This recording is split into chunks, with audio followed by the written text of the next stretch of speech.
Dear student, in our previous lecture we had discussed about the switch capacitor circuit.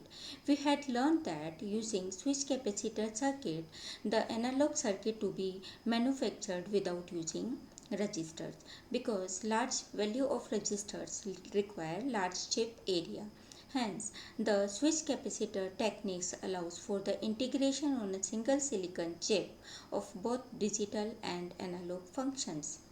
The switch capacitor circuits are useful in many applications such as amplifiers, filters, integrators, analog to digital converters, etc. So we can use this type of circuitry in these applications. Um, so here uh, in this lecture we are going to learn about switch capacitor integrator.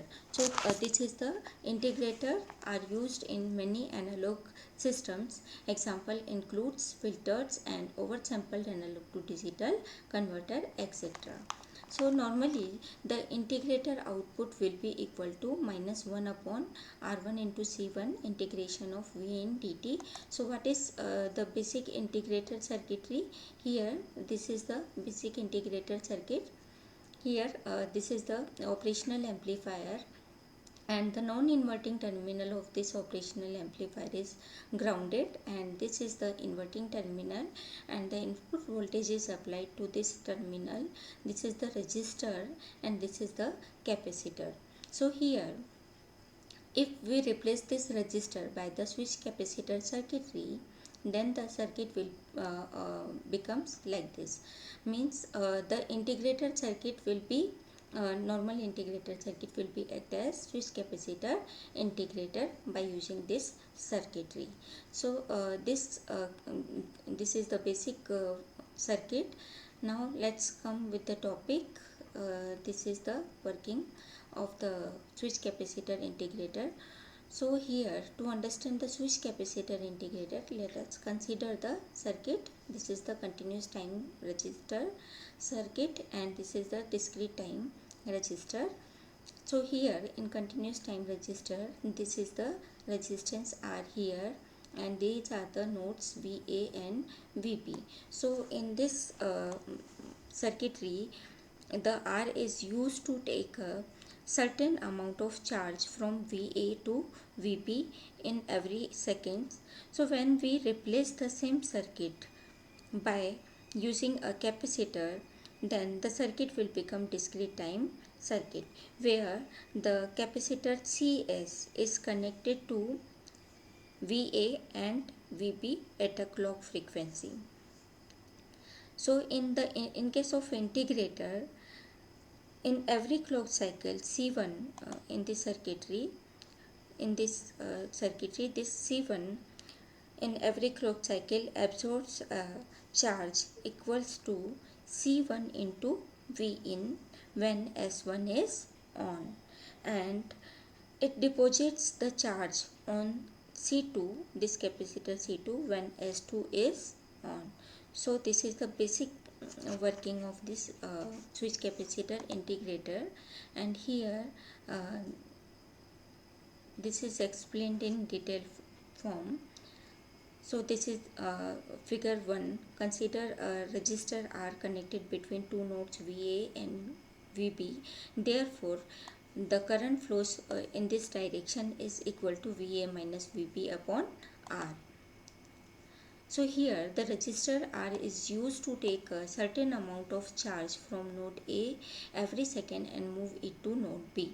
So here one question is arising in mind, that can we perform the same function by using a resistor? So let's consider. So we already explained here. Then when we consider the capacitor CS in the circuitry is alternatively connected to nodes A and B at a clock rate or also called clock frequency. The average current flowing from A to B is then equals to the charge moved in on clock period. So here this is the current flowing from the circuitry, and that is equal to CS into VA minus VB upon clock frequency, inverse frequency, and that will be equal to CS into the clock frequency into Va minus Vb. Therefore, recognized by James Clerk Maxwell, this property formed the foundation for many modern switch capacitor circuits. So let's consider the discrete time integrator. We know that in every clock cycle C1, this capacitor absorbs a charge equals to C1 into V in when S1 is on and deposit the charge on C2 when S2 is on. We had already discussed about this working. So for example, if V in is constant, the output changes by V in into C1 upon C2 every clock cycle, approximating the staircase waveform by a ramp. We note that the circuit behaves as an integrator because the output of the integrator is in ramp form.